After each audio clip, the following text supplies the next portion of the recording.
not like other people.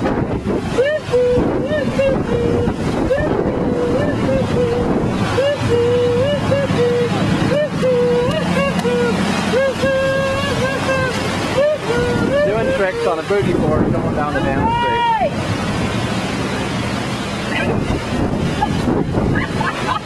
Well, here's a reason why you shouldn't be skiing in the water in Key West. The line down here, and the wind's whipping it around. So that stuff can get real nasty if you stand in it. Luckily we're wearing rubber shoes. Maybe it's just me, but I'm not sure that this kind of shutter is very effective. I think I'd be better off with the heavier duty thing here.